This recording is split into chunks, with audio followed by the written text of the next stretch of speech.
As a detective, I often find myself buried under a mountain of paperwork. Each case, a name on a page, a life hanging in the balance. The recent string of missing persons in this small Kansas town had begun to gnaw at me, the weight of their family's suffering pressing heavily on my chest. I was accustomed to the grim realities of my job, but this was different.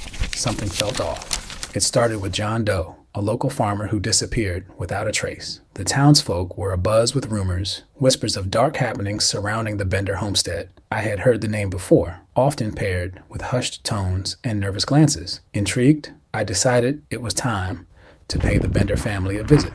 As I approached the farm, the unsettling feeling grew stronger. The wooden sign creaked in the wind, proclaiming "Meals served here." It hung like a death sentence, and I could almost hear the echoes of those who had walked through the door, perhaps never to walk out again. I knocked firmly, and the door swung open to reveal a woman with a face as inscrutable as the moonlight. "Welcome. We don't often have visitors," she said, her voice flat, devoid of warmth. I stepped inside, my instincts alert.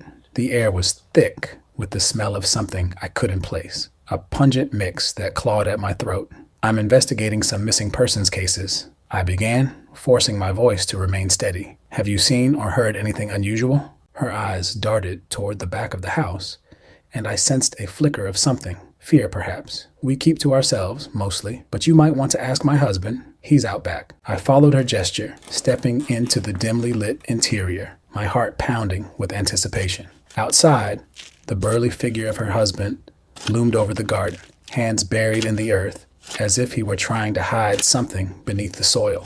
"Can I ask you a few questions?" I said, keeping my tone neutral. "What about?" he replied, his voice gruff, his eyes narrowing. "The disappearances," I answered, watching closely for any sign of deceit. "People have gone missing after visiting here." He stiffened, and I could feel the tension crackling in the air. "I don't know what you're talking about. We're just farmers, minding our own business." The way he said it sent chills down my spine. As I left the Bender farm, I couldn't shake the feeling that I had stumbled upon something darker than mere isolation. Over the next few days, I delved deeper into the disappearances, interviewing townsfolk and scouring old records. The more I uncovered, the more the pieces fell into place. This wasn't a coincidence. It was a pattern. Dr. William York had vanished after dining with the Benders. Peter Gunther, a traveling salesman, was last seen entering their home. Each name echoed in my mind, a reminder of lives snuffed out like candles in the wind. I began to hear whispers of a trapdoor in the barn, a hidden chamber where secrets lay buried. Driven by a mix of dread and determination, I returned to the Bender farm. This time, not alone. I had gathered a small team of lawmen, our resolve hardened by the knowledge of what lay within those walls.